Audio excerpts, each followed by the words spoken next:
Comencem aquest acte amb un minut de silenci, reclamant, exigint, comprometent-nos en la llibertat dels presos polítics que representen el nostre legítim govern. Gràcies.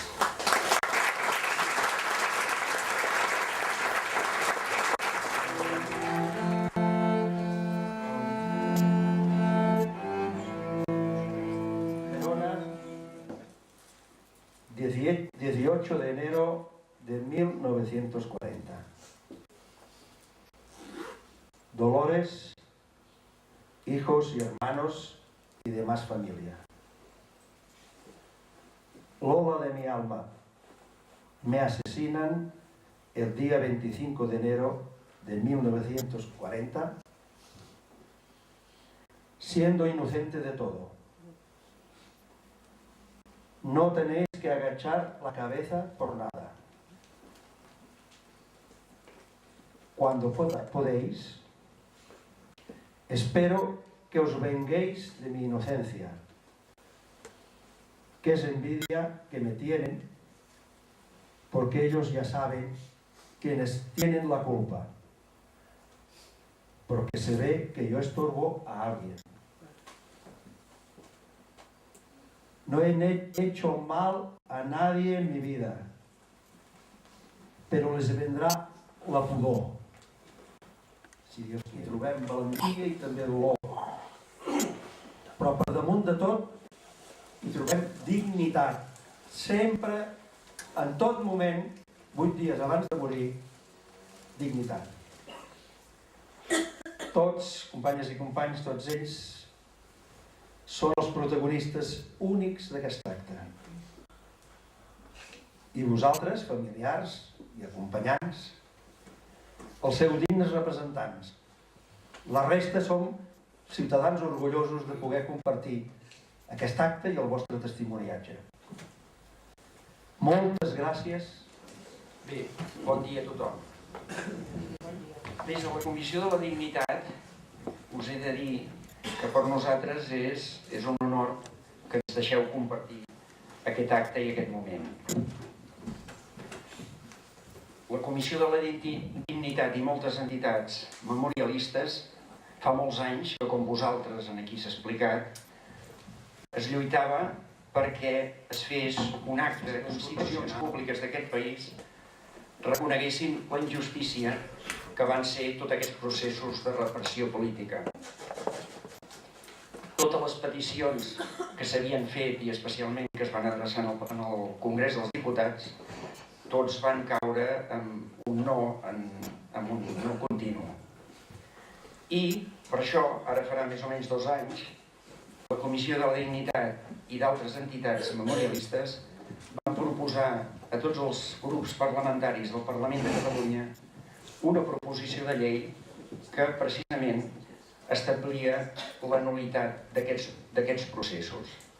La memòria no és una qüestió simplement de declaracions simbòliques, de declaracions morals, sinó que, com diuen les Nacions Unides, la memòria de països que han patit com aquest dictadures i els efectes d'aquesta dictadura, per tal de reforçar els principis democràtics d'aquestes societats i per fer justícia, és necessari fer actes de justícia i reparació a les persones que van viure aquesta repressió política i, per tant, van ser víctimes d'aquesta repressió.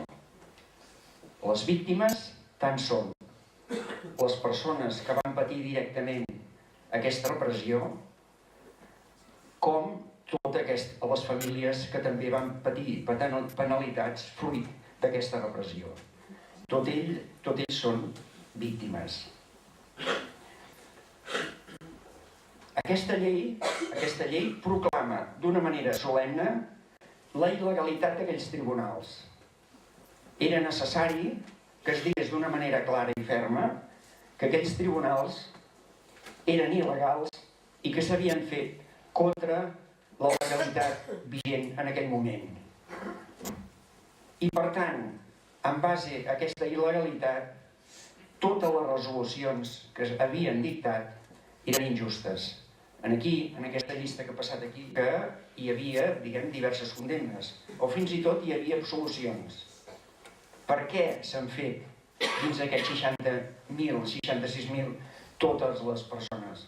Perquè totes aquestes persones, tant fossin absolts com condemnats, totes van patir persecució, van patir presó, i algunes, potser algunes van morir tot i ser sols, com l'alcalde d'aquí, i això ho trobem en molts casos, tot i ser sols van morir també fruit dels mals tractes i de les situacions d'insalubritat que es vivien en aquestes presons. I per això hem volgut que aquesta declaració de nul·litat constés totes i cada una d'aquestes persones. Aquestes persones van ser sotmesos a uns judicis, a més, absolutament sense cap mena de garantia.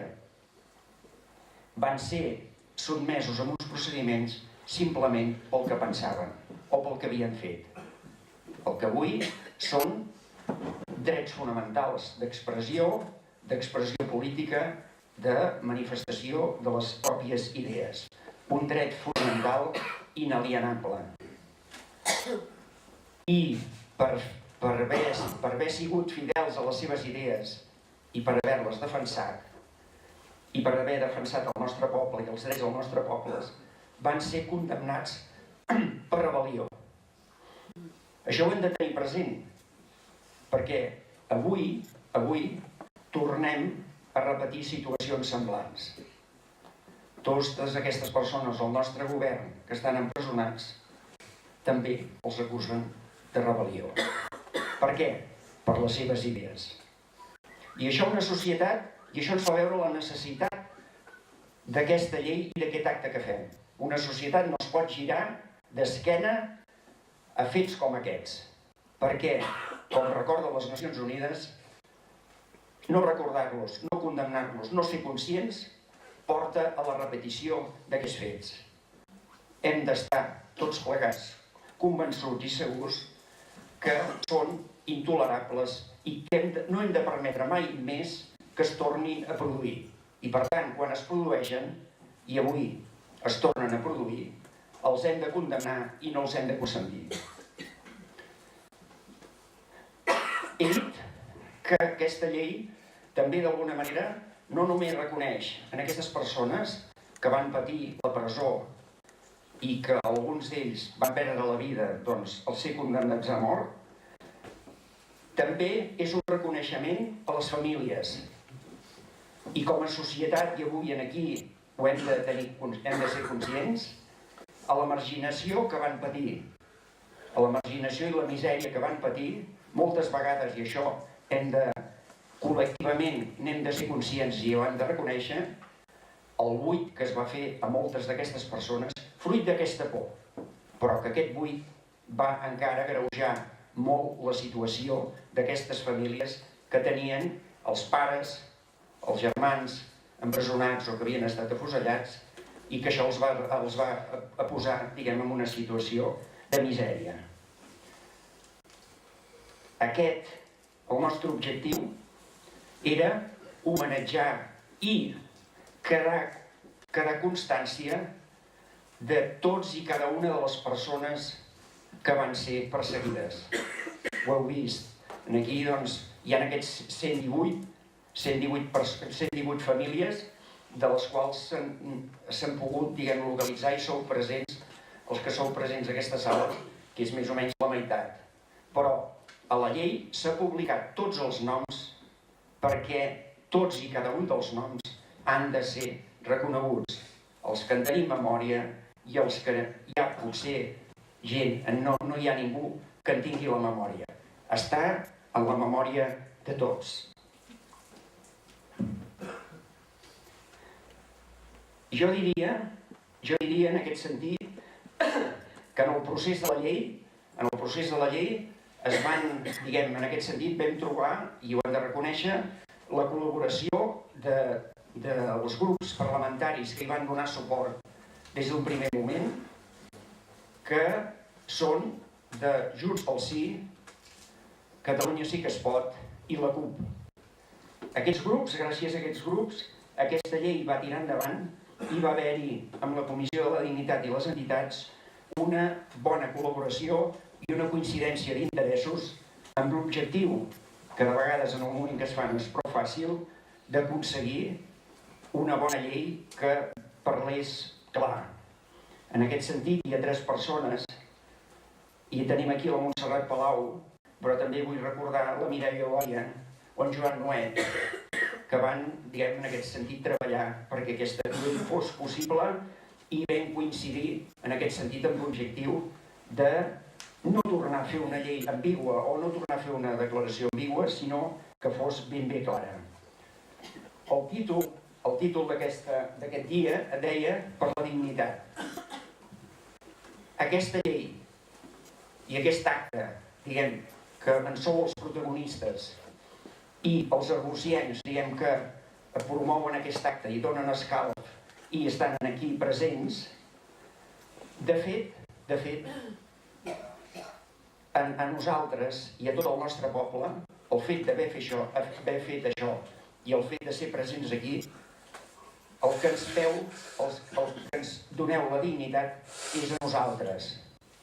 Tot el poble, aquest poble es pot sentir més digne pel fet d'haver fet aquest pas i pel fet d'haver fet aquest reconeixement.